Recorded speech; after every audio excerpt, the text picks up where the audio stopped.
Hello and welcome to the Middle East Report. In this programme today we'll be discussing the challenges posed to Israel by the Boycott, Divestment and Sanctions campaign, in particular their recent lobbying of many local authorities over the French recycling company Veolia, over their share in Israel's light railway project that has actually united Jews and Arabs across the city of Jerusalem. We'll also be discussing how many in the West, particularly the United States and also the European Union, are looking to divide Jerusalem. And we'll be putting the case that Jerusalem is practically impossible to divide between East and West Jerusalem. It's one united city.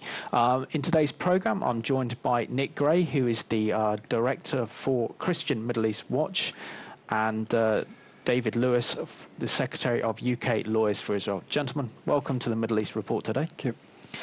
Nick, do you want to start off? Say a little bit about your background, how you came to know faith in the Lord Jesus, what you do, and how the Lord gave you a vision for Christian Middle East Watch. Yes, well, I became a Christian 38 years ago, long time ago, back in the midst of time, while I was in the British Army. I went on to become a pastor, which I still am today, and became involved with various Israel-related organisations. And through that, we realised that we wanted to be able to, as it were, put our heads above the parapet in the political and media circles and say things that needed to be said on behalf of Israel. And so we opened a separate organisation to do that, which is Christian Middle East Watch. Oh, very good. And David, do you want to say a little bit about your background? Because you're a lawyer by profession, you're also Jewish, so it's wonderful that we have a Christian and a Jew together on the same platform, standing for Israel. Yes. I spent most of my legal career in local government up to about 1990, which has been very helpful in the Veolia work I've done. And during the 80s and 90s, I did a lot of pro-Israel advocacy in the sense of writing to MPs and MEPs about protesting against academic boycotts. I remember writing to my own MP, Margaret Thatcher, in the 80s, expressing concern about Syria's possession and development of chemical weapons, something which is still a current issue today. But the work was sporadic and somewhat unfocused, and I was doing it in isolation. I have a very old friend who now lives in Israel, and she circulates me with various things that are going on. And towards the end of 2010, she put me in touch with a group of lawyers who had participated in a conference on lawfare in a town called Ma'ale Adumim. And this group of lawyers had come back from the conference determined to set something up in the UK, and I joined this group. Eventually we formed a committee, and I was on that committee. They asked me to draft the constitution for the organisation, which was to be called and is called UK Lawyers for Israel. In June of 2011, we officially started, and I became a committee member and the secretary. And Nick, do you want to describe how you two met and how you two are cooperating on behalf of Israel? Yes, I was invited to a meeting in London, which the speaker was a Jewish lawyer from New York called Brooke Goldstein, who runs a large project in the States using legal means in support of Israel. And one of the leading members of UK Lawyers for Israel was there, and we got talking and found that we complemented each other's work in things like the Veolia campaign, so we began to work together. No, very good, very good. And David, can you just describe some of our viewers the concept of lawfare? Because this is something that I think a few of us are becoming more and more aware of as time goes by, that using law as a weapon to target Israel. Yeah, lawfare it's a form of warfare by legal means, which the enemies of Israel are using against Israelis and against supporters of Israel.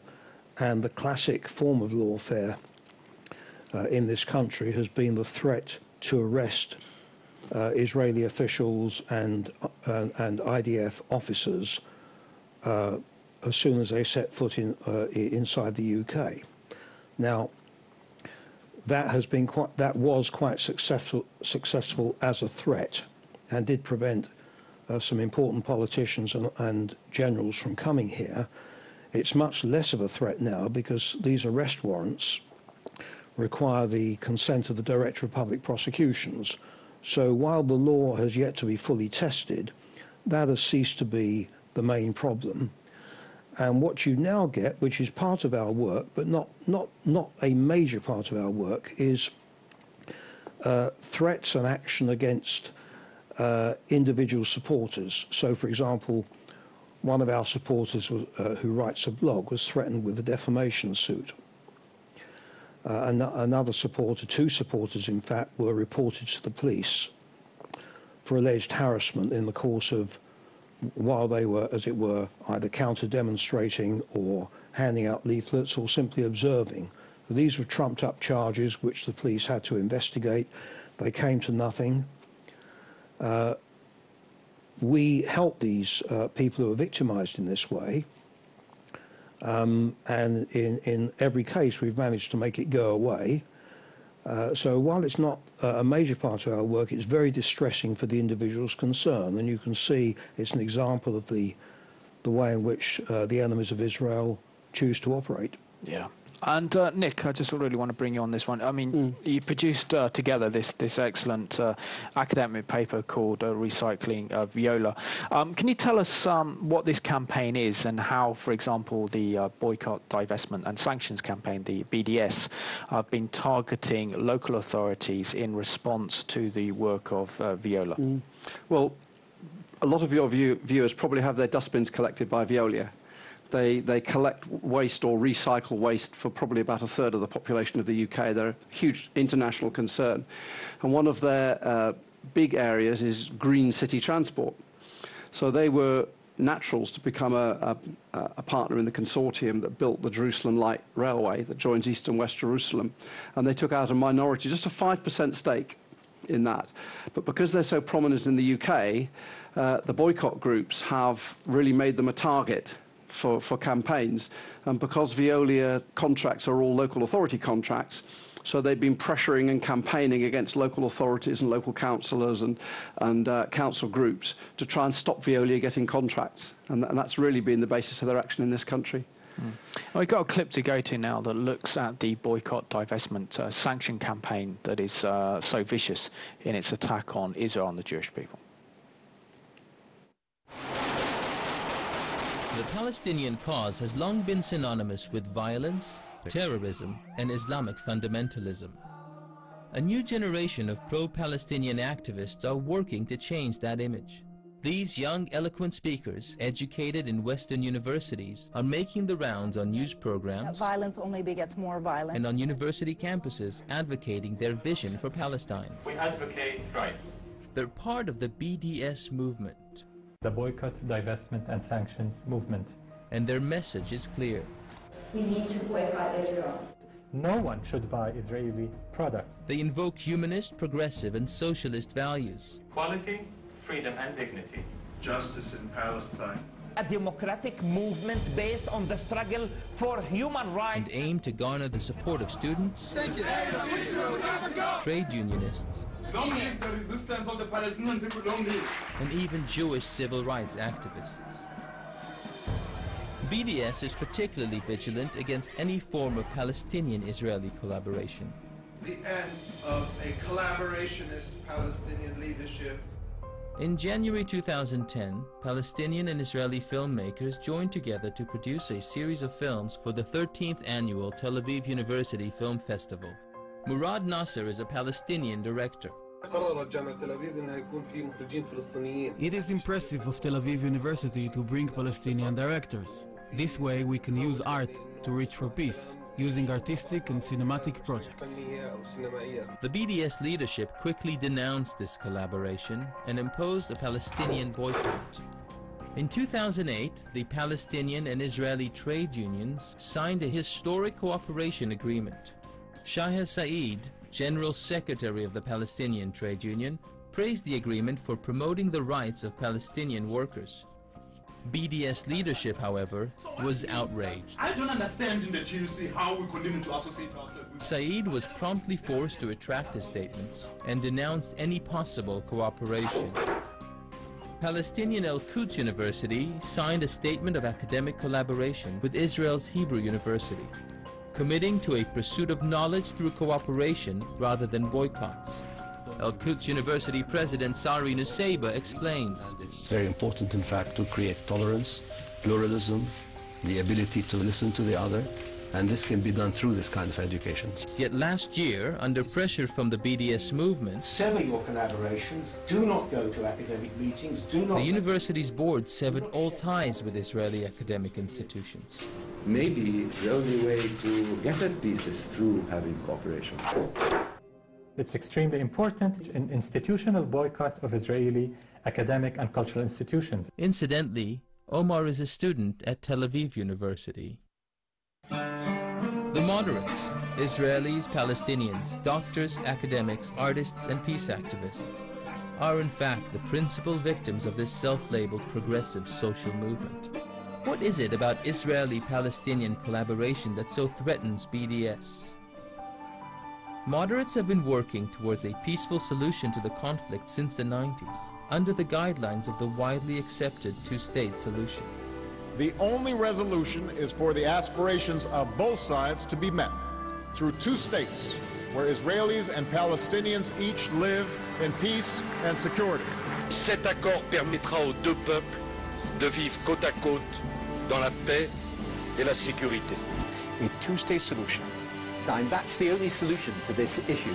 Two states, where Israelis and Palestinians each live in peace and security. I clearly do not buy into the two-state solution. I clearly do not buy into the two-state solution. The two-state solution, as typically expressed, is nothing more than a last-ditch plan to save Zionism. So BDS isn't about peaceful coexistence or ending the occupation. If the occupation ends, let's say, would that end your call for BDS? No, it wouldn't. No. BDS moves beyond ending occupation to place demands for what they term the right of return, the relocation of millions of Palestinians from around the world into Israel. This is the most basic, fundamental right that we cannot negotiate away. This is something that we cannot compromise on. The right of return would extinguish Israel as a Jewish state, and that's not an option. This implication is not lost on Barghouti. If the refugees were to return, you would not have a two-state solution. You'll have a Palestine next to a Palestine, rather than a Palestine next to Israel. Yes, a one-state solution means the end of Zionism. Or as BDS activist Ronnie Casseroles puts it, BDS will help bring about the defeat of Zionist Israel and victory for Palestine. These statements irrevocably shatter the veneer of progressive liberal language to reveal the true nature of BDS, a venomous, deceitful, anti-peace, anti-coexistence movement that will settle for nothing short of the annihilation of the Jewish state. We don't get fooled again.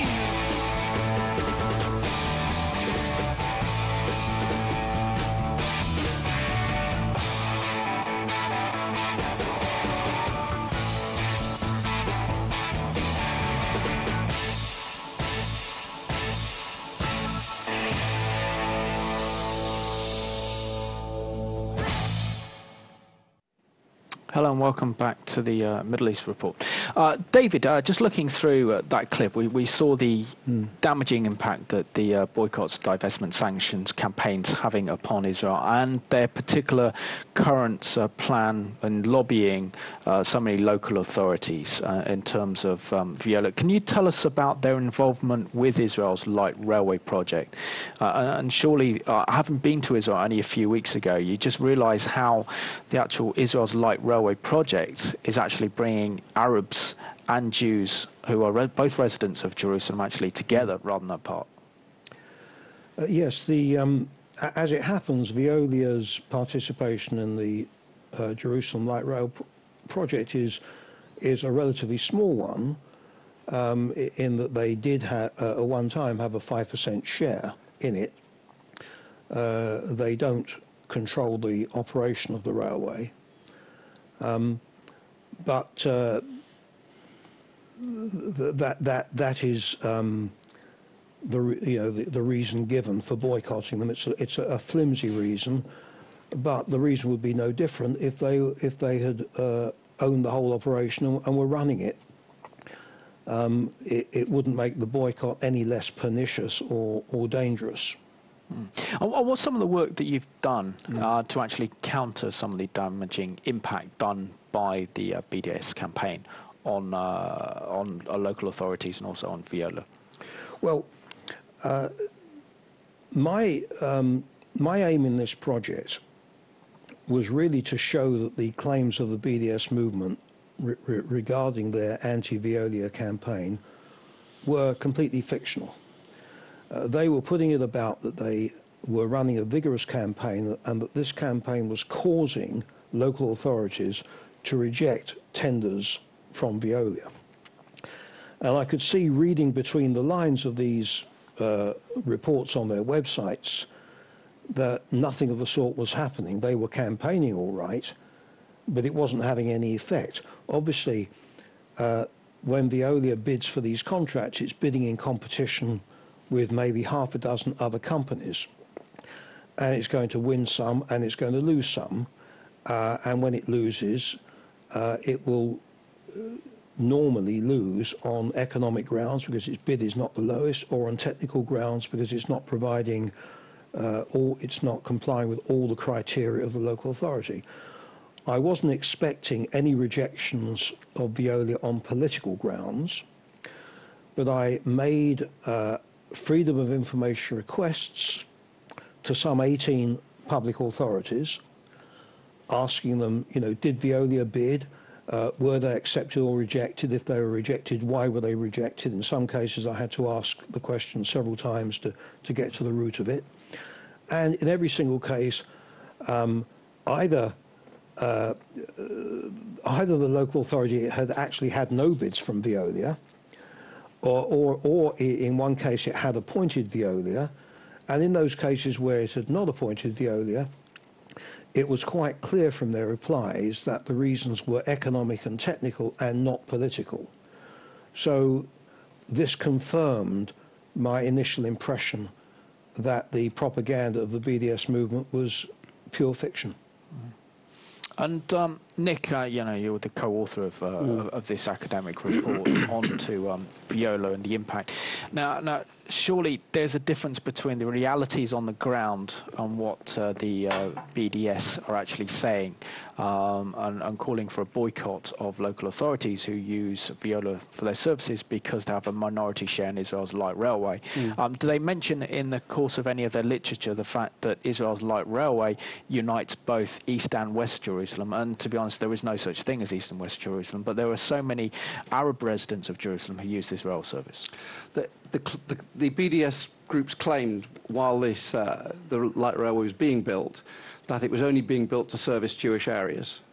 Their claim was that this was to link West Jerusalem with the so-called illegal settlements in East Jerusalem, and that the Arabs would be left out of this, the Arabs would not benefit, they would be worse off for it. And in fact, it's been the opposite, that the Jerusalem municipality made quite sure that all the Arab areas in East Jerusalem have tram stops on the light railway. And the Arabs love it. You've seen yourself, they just love it. They can get on a tram in East Jerusalem, they can go through, they can shop in West Jerusalem, and they can come back home again. And it's had a unifying effect. It's been good for the economies of both sides of the city, and it's been good for the traffic, which, as we know, Jerusalem traffic is something else again. Absolutely. So all round, it's been a tremendous success, and to try and boycott that is really just shows up the boycotters' aim of not supporting the Palestinians, but of demonizing and denigrating Israel. Yeah. And Nick, in your opinion, would you say you're seeing an increase over the last couple of years of companies that work with Israel or associated with Israel in some way? I mean, we're seeing probably the biggest one was Co-op this year, extending a boycott against Israeli agricultural companies based in Judea and Samaria, and also those Israeli companies that work with what they term as Jewish settlers. Yeah, I think they're trying every way they can to somehow get at Israel. And they aim at produce that comes from the settlements. And what's actually happening is that Palestinians are working in the settlements alongside the Jewish settlers. And so they're actually harming the Palestinians themselves in making these boycott efforts.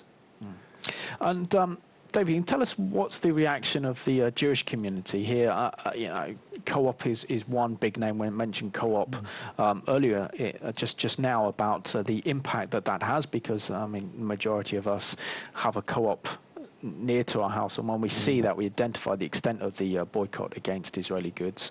And in this case, so many of our local councils and authorities use Veolia Recycling Company, the French company, and many who just look out from our windows during bin collections will realise the extent of the local authority use of this company.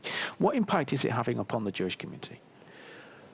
Well, there's a great deal of resentment about the Co-op boycott. It's a very different kettle of fish from Veolia, and the reason being that local authorities are highly regulated and subject to a much wider and direct form of democratic control than the Co-op is. But nevertheless, the Co-op has to comply with the law, and where the hypocrisy of the Co-op's policy is exposed, I think, is in the fact that the prime focus of their boycott is against Israel. There is also a boycott against Morocco because there are Moroccan settlements in Western Sahara, although I don't think they have a big economic impact on anyone. They, of course, the Morocco situation is a fig leaf to disguise the true thrust of the Co-op boycott, which is anti-Israel. And, of course, the Co-op boycott completely ignores the illegal Turkish occupation and settlement in northern Cyprus. And one has to ask about the good faith of a boycott which ignores an occupation which has been declared illegal in a series of UN Security Council resolutions. And we've got a clip to go to now, and this is just an introduction to the work of Veolia, and you probably recognise many of their work through the local authorities.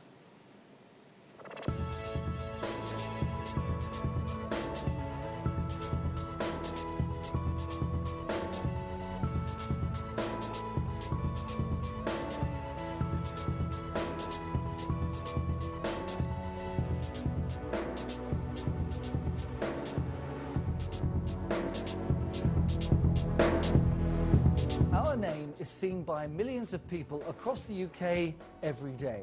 But why choose Veolia? Well, 18 months ago, we went down the road of asking our existing clients that very question. And they told us it was down to our service delivery, our value, and our professionalism. But at Veolia, we should never be complacent. So we've now put the very same question to our brand new customers, just to make sure we are getting things right. Reducing mess on the day of collection was a key issue for us, and one thing that Veolia did was listen to what we wanted and just didn't give us the same old story, oh, we'll see what we can do, or we'll do our best. They came up with this, what we call a slave bin service. We believe that the private sector offers a better buying power to the district councils than two small districts can ever do. From the feedback we get from local authorities, they value our quality, our depth of knowledge, and really the fact that we work as partners, and that's, I think, our key differentiator. When we at Wire were looking for a new contractor, There were two specific items we needed in that contract. That was price and then quality. The price aspect was 60% and the quality was 40%.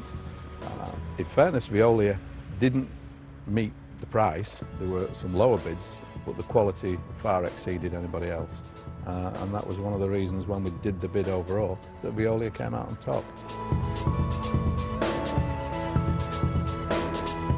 Veolia had stood out from their competitors, particularly in understanding the partnership arrangements we were trying to create between the two district councils. In terms of the partnership between Dover, Shetway and Kent, we were looking to introduce food waste collections to the district. Veolia came forward with a solution that used specialist vehicles with twin backs, and that was a key element in the choice of Veolia. Quality and flexibility. We believe that Veolia can give us the quality that our customers deserve. I believe Veolia Environmental Services is best placed to serve the local authority market in the UK. We've got vast experience. We've got really talented young people coming into the business. We encourage young people, bringing innovation, new ideas, new thinking. Here at Wyre, we believe that the customer is king.